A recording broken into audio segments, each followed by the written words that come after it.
Hi, welcome to the Recovery Daily Podcast. I'm your host, Rachel Abbasi. I'm a grateful recovering alcoholic and stroke survivor. Today, I want to talk about balancing effort and rest. And I was thinking back over the past 48 hours of how my last podcast I did, because I skipped yesterday, was about self-actualization and how my goals have shifted post-stroke. And it's interesting because when I think back over the past 48 hours, I've gone through a lot of different emotions. I've gone through the emotion of push, push, push, self-actualization. That's what I was thinking about when I recorded. And even during that podcast episode, I got to the point where my symptoms were so heightened that I could not complete a sentence, and it starts feeling very uncomfortable. I went back and listened to that episode and noticed that as a listener, you can't hear how much I'm struggling on the inside to put my thoughts together. So that's fascinating to me because on the inside, it feels like panic. It feels like frustration. I feel like crying. Um, I can't think very deeply. It's just really difficult for me to explain. They call it brain fog. I hate that phrase because it seems so like it diminishes what's happening. But that is one of the names for it. I mean, it's brain fog versus the neuropsychiatric test that I had where it talked about deficits. It said that I have deficits in language and memory. I feel like those have to be related because the more pain, the more I feel like somebody shook my head, or that I rode a roller coaster 10 times, or that somebody poured concrete in my skull. I mean, these are the sensations that I'm feeling. And the more I feel it, the more I'm challenged to complete my sentences. And it's I guess it's great that you can't tell, but it's also frustrating that you can't tell, that I can only articulate the best I can what it feels like, but nobody can tell. So I guess I don't have to have somebody know what I feel like, but you want to, when you're feeling something, you want others to know so you feel validated. I can compare it to the urge to drink. Nobody can see that. It's just happening inside of you. Depression, anxiety, nobody can see it until it manifests itself um, into shaking, or you can see on the outside of somebody's body, like the long drawn face and those kinds of things. But that's why they're called invisible illnesses. And I just happen to be going through a time right now that is physically difficult. I ran across a post last night before I went to bed um, that said, it's from one of my people that I met early over the past year, who deals with chronic pain as well. And she has been dealing with she's been struggling for the past couple weeks, and said that she's starting to feel better. And so I responded to her and just said, I'm happy that you're feeling better. And I was almost inclined to continue by saying, I don't feel good. I'm unfortunately going through a time right now that I don't feel good. But that's not what she needs to hear. But what I do need to do is reach out to people. And thankfully, my sponsor has been very active, like contacting me, and I need to call people as well and just talk how I don't feel very good. So the topic today about balancing effort and rest is very real for me right now. So I think it's a good thing for me to talk about.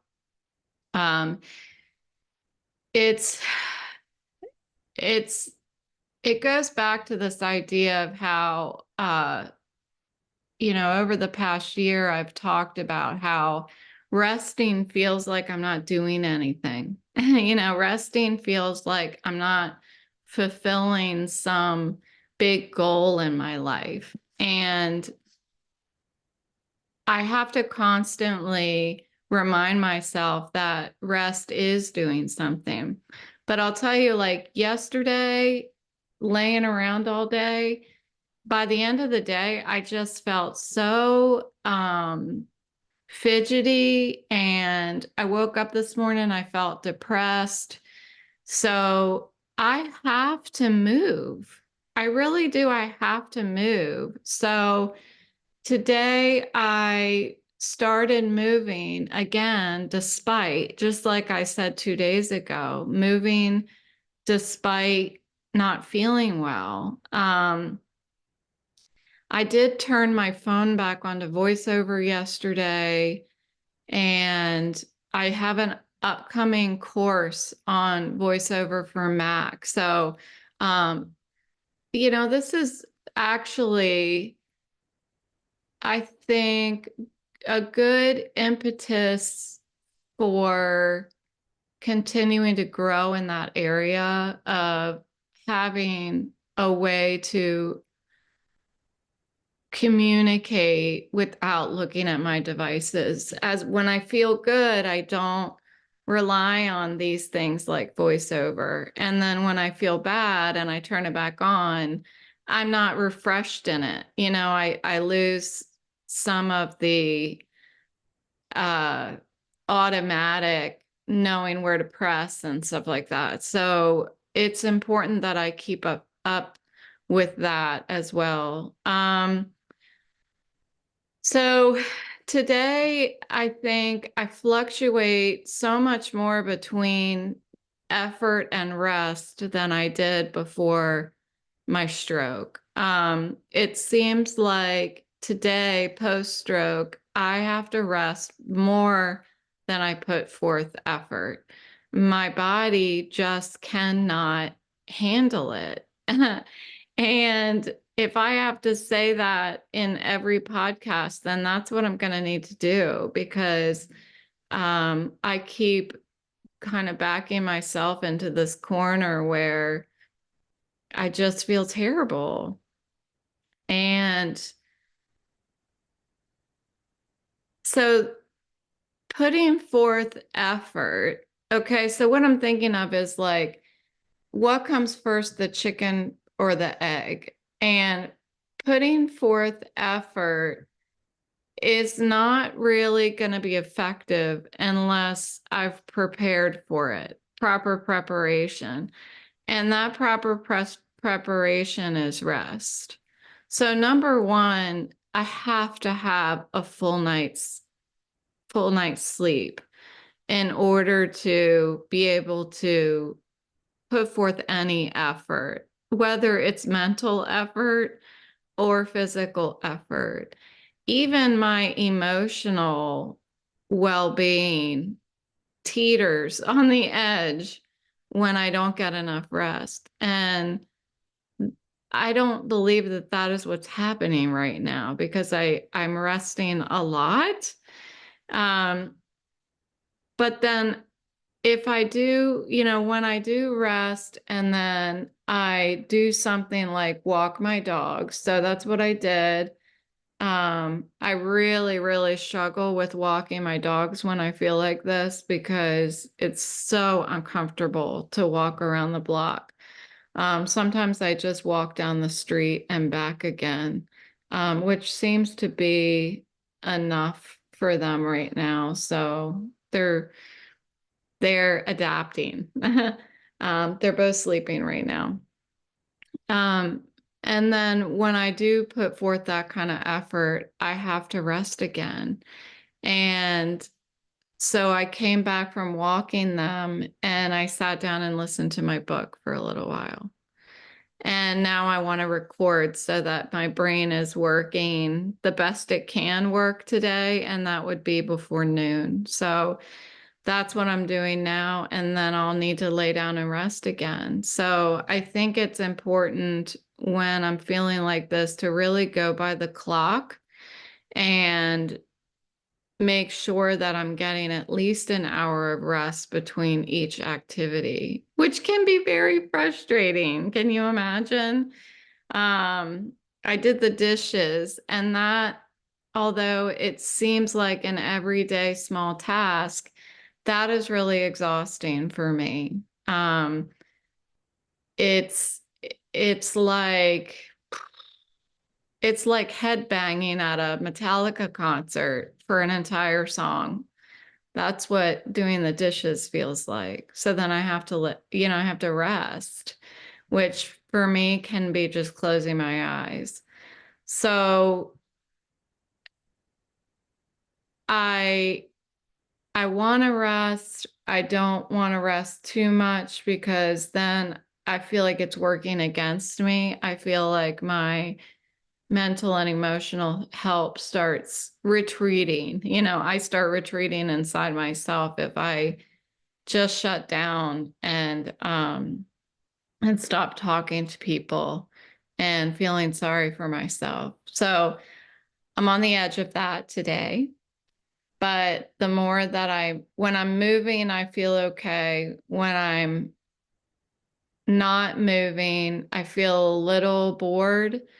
But I think the most frustrated I get is when I'm talking like this, because I feel like I'm just talking and I'm not really giving you any point or anything, because I don't have the ability to put together like a story like that. So I really hesitate to record when I feel like this, because if anybody hears this episode and never listens to another one, I think it would work against somebody wanting to listen. But I also think it's important to record because I need to lean into this discomfort.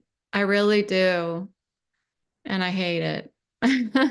I'm just being real. I hate it. I hate sitting here talking when I can't put a complete thought together. So I don't know.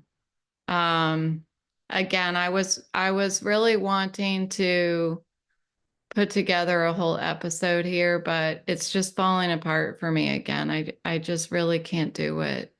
So I'm not going to apologize this time. I'm just recording to give an update. I don't want to keep missing episodes, but I want to be real, and I don't want to fill the episode with fluff when, and just read some script when I can't think through what I'm saying. So, um, again, not going to apologize. Thank you for checking in with me. And I'm just going to keep trying to get better and rest, rest the best I can. So I'll be in touch, and hopefully I'll be able to check in again tomorrow. Thanks for listening.